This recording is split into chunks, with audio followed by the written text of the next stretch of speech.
So many times when we hear of natural disasters, we tend to think that they're happening naturally, whether they be tsunamis, earthquakes, tornadoes, and hurricanes.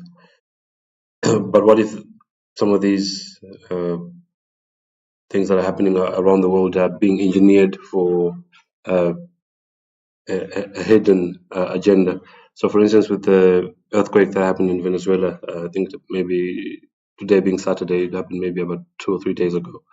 Um, and some estimates are saying that there'll be maybe thousands that have been killed. Of course, there are still rescue efforts being done to recover uh, both the dead and the living. So we don't know what the true number is. Um, so the question I want to address in this video is: was the earthquake in Venezuela engineered by a Tesla machine? Of course, when I talk about the Venezuelan earthquake that happened a few days ago, uh, just apply what I'm going to talk about in this video to other earthquakes as well that have happened over the past few years and the past few decades. Um, so yeah, I spoke about a Tesla machine. It's believed that Nikola Tesla, it was who I'm referring to, uh, did actually invent a machine that could cause earthquakes. The interesting thing about Nikola Tesla is that even though he is probably the man who came up with the most inventions compared to any other person. He died a poor man. And also something that's not quite well known is that um,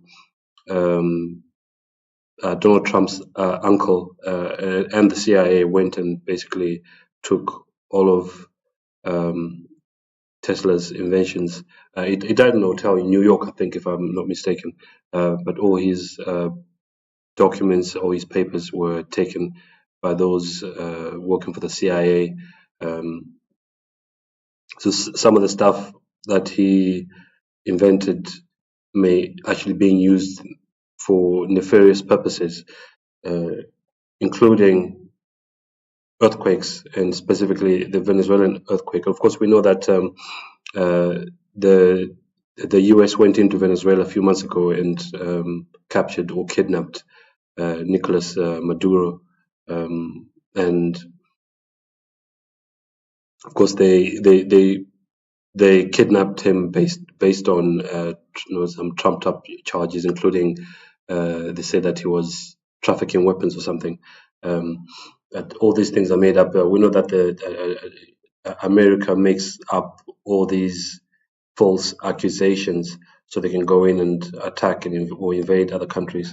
So in this case, with Venezuela, we know that Maduro was kidnapped because part of the reason is the resources in Venezuela. There's a lot of oil in Venezuela as well as natural gas and other resources. So America tends to go into countries where there are lots of resources. You never see America attacking or invading another country when there's nothing for it to gain. So J. Edgar Hoover, who used to be the director of the FBI, he said the individual is handicapped by coming face to face with a conspiracy so monstrous he cannot believe it exists. Uh, so right now, even with me talking, and I'm not saying that the earthquake in Venezuela was definitely engineered, by a Tesla machine. I'm not saying that. I want you to think about it and don't believe that all earthquakes or all so-called natural disasters that happen around the world are happening, organically. Uh, Jed Gove was saying here that there are some things that happen around the world that when someone says gives you a different side of the story, it's not normally believed. For instance, if with the JFK assassination, of which J. Edgar Hoover was involved in covering up because as head of the FBI, he was supposed to investigate the assassination of JFK, but he helped to cover it up.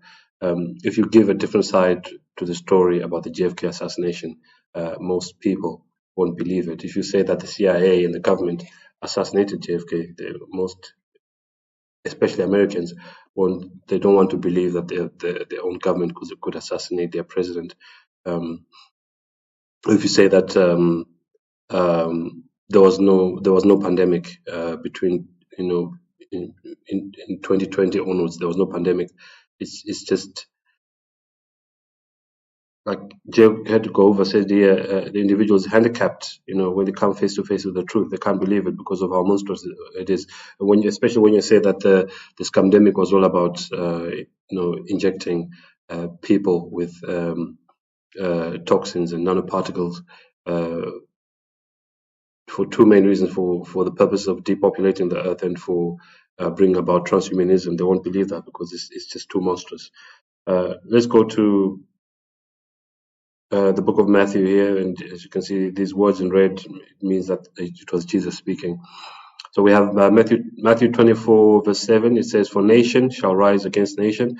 And in my studies, in the videos that I did on the book of on chapter 24 of the book of Matthew, I explained that here when it says nation against nation, or nation shall rise against nation, it's actually talking about um, ethnic groups. Okay, for instance, what happened in Rwanda, this is exactly what this is describing. It's nation against nation, but it's actually ethnic groups or tribes fighting each other. So let me just read that again. "For nation shall rise against nation, and kingdom against kingdom, and there shall be famines and pestilences and earthquakes in diverse places." This word here just simply means there'll be earthquakes in different places around the world. So this is recorded in three of the Gospels. The next one is Mark 13:8. It says, "For nation shall rise against nation, and kingdom against kingdom, and there shall be earthquakes in diverse places, and there shall be famines and troubles. These are the beginnings of sorrows." And then we have Luke 21 verse 11. It says, "And great earthquakes shall be in diverse places, and famines and pestilences, and fearful sights and great signs shall there be from heaven." So the point is, this is basically talking about, it's the same speech that was given by Christ, but it's recorded in slightly different ways in these three Gospels. The point I'm making is that Jesus actually predicted there'll be earthquakes. But what Jesus didn't do, and in many of his predictions, is that he didn't go into lots of details. Jesus knew that some of the earthquakes would not be happening naturally. They will not be. We often refer to them as natural disasters, but actually some of them are not natural, and Jesus knew that. But listen to what he said here in John 16:12. He said, speaking to his disciples, he said, "I have yet many things to say unto you, but ye cannot bear them now." Okay, what was it that the disciples could not bear at that time? Jesus didn't want to give the disciples too many details because they'll be discouraged. For instance, if Jesus had said there will be machines that can cause earthquakes, there was no way. There would be no way for the disciples to understand that. Or for instance, even if Jesus had said, told the disciples that he would not be back for over 2,000 years, they would have been very discouraged, so he didn't give them those details. But Jesus knew all this, okay? And even when it talks of famines here, there's no need for famine on the earth because there's enough food to feed everyone. But through programs like Codex Alimentarius, food is the distribution and the growing of food is controlled worldwide. For instance, even with this war with Iran, which affected the supply and distribution of fertilizer, that can potentially cause famine as well. So Jesus knew all this because he's the Son of God, which makes him God. Okay, he could see into the future, but he didn't give the disciples all these details which I'm giving here because they would have been discouraged and perhaps not being able to understand exactly what he was talking about. Because the fact that the disciples didn't understand that Jesus had to be crucified and then be resurrected on the third day, they didn't understand that until after it happened. What more all these details here that I'm talking about? So listen to what President Trump said after the earthquake in Venezuela. Of course, you can't take what Donald Trump says at face value. Bear in mind that he's just a figurehead. Okay, he's a Jesuit puppet. We know that he was Jesuit trained at Fordham University and went on to study at University of Pennsylvania, which is controlled by the Jesuits. And he actually said in his book, The Art of the Deal, that he said, I got along very well with the Jesuits. Okay, so he said here, this was on the 24th of June, which is actually when the earthquake happened. in 2026. He said the two major earthquakes that just hit the great people of Venezuela are both massive in scale and have left a devastating number of deaths.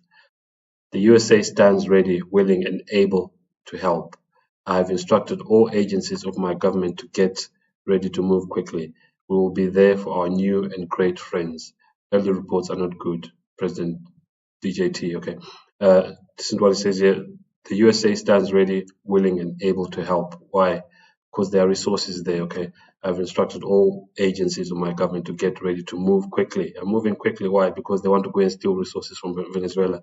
Remember, I said that the US never goes into a country where it cannot steal resources or where it cannot benefit. They're going in there because they want to benefit or steal the resources of Venezuela. So if you look, for instance, what happened after 9/11 with the US going into Afghanistan, where it's reported that they wanted to build a pipeline that would go through Afghanistan. Of course, I think it's emeralds that are found in large quantities in Afghanistan. Of course, the heroin, it's the climate there and the soil there is very good for growing heroin. So the production of heroin had actually gone down before 9/11. The the Taliban, under the leadership of Mullah Omar, were actually slashing the poppy plants, which reduced the production of heroin, because heroin is distributed worldwide, especially from Afghanistan. But the Taliban were destroying the heroin plants. But after 9/11, production and distribution of heroin shot up to about 90%. In other words, the 90% of the world's heroin was coming from Afghanistan after 9/11. So the US went there to make sure that the production of heroin would go up in Afghanistan. Just 2 or 3 reasons why they went into Afghanistan. But then we see after that they went into, Americans and their allies went into Iraq under the pretext of fighting or removing Saddam Hussein because he had weapons of mass destruction. But they never mentioned that Saddam Hussein was a CIA asset who came to power in Iraq through a coup. All these things are never mentioned. But anyway, Saddam Hussein, it's reported that Saddam Hussein was rebelling against the US, and he was supposed to sell oil for US dollars, but he was selling oil for euros, and because of that he had to be removed. But I went to Iraq for 6 months, as I've said many times in my videos, with the British Army as a medic, and we never found any weapons of mass destruction there. Iraq is an oil-rich country, and as far as I'm concerned, based on my research, I believe that the government there right now in Iraq is a puppet government. Because I think it was one of the generals in the U.S. Army said that Iraq would be a U.S. colony after it was invaded by the Americans and their allies. So yeah. So the point I was making is the U.S. never goes into a country or invades a country where it cannot steal resources. They normally go in there when to benefit themselves. So in this case I suspect that an earthquake is being used as an excuse for the Americans to go in. So one of the companies that was involved in the so-called rebuilding of Iraq was Halliburton, which was headed by Dick Cheney, if I remember correctly. There are many other such companies. That's not the only company. So these multinational companies were probably going to Venezuela with the excuse that they're going to help the people of Venezuela and to help rebuild the country and to rebuild infrastructure after this earthquake. But listen to what this man here called Phil Schneider said about earthquakes. He said, it's saying here that Phil Schneider was giving a presentation in 1995 when he said, the federal government has now invented an earthquake device. When the federal government is talking about the US government here, okay, I am a geologist and I know what I'm talking about. With the Kobe earthquake in Japan, there was no pulse wave as in a normal earthquake. None. In 1989, there was an earthquake in San Francisco. There was no pulse wave with that one either. Shortly after this presentation, Phil was found dead in his apartment with a piano wire wrapped around his neck. So basically, they suicided him. Okay, they made it look like, well, not it didn't make it look like he had committed suicide, but made it look like maybe he had been, robbed or something. But it's obviously the authorities that went in with the assassins to kill him because he was telling the public things that they're not supposed to know. Okay. So in ending the video, I'll just leave you with, and some of this information I've shared before in some other videos, but yeah, I'll leave you with a video of a minister or a former minister from Japan saying that Japan had been threatened with an earthquake if they did not hand over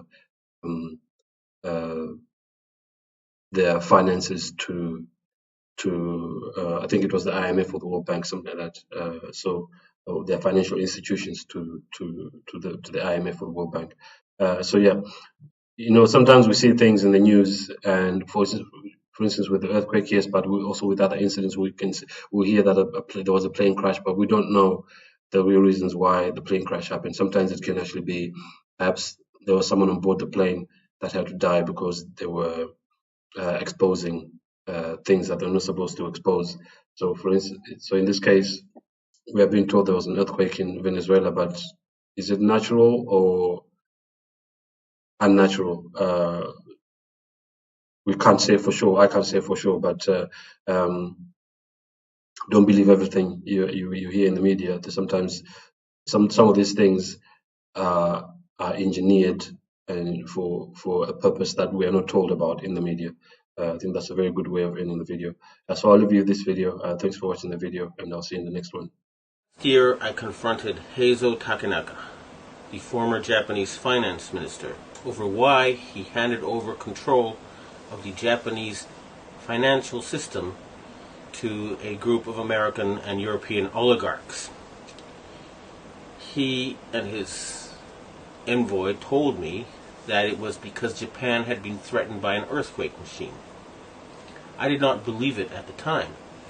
However, when I started exposing some of their doings, I was told by the Japanese security police that because of what I had said on places like Rents.com, that Niigata City was going to be hit by an earthquake. 2 days later, Japan's largest nuclear reactor was the exact epicenter of 2 earthquakes, both 6.8 in magnitude. That was too much of a coincidence for me. So I started doing research and found out about HAARP, H-A-A-R-P. And I realized that they really did know how to make earthquakes. And they do it by shooting a 1 billion watt microwave into the ionosphere, which is a part of the atmosphere that has a lot of energy in it. That pushes the ionosphere up into outer space, and then it rebounds. And the way it rebounds can cause earthquakes. Just like an opera singer can break a glass by singing at a certain level, or by dragging your fingernails on a blackboard, you feel a weird sensation. If they adjust the vibration for the rock underneath their target site, they can do that.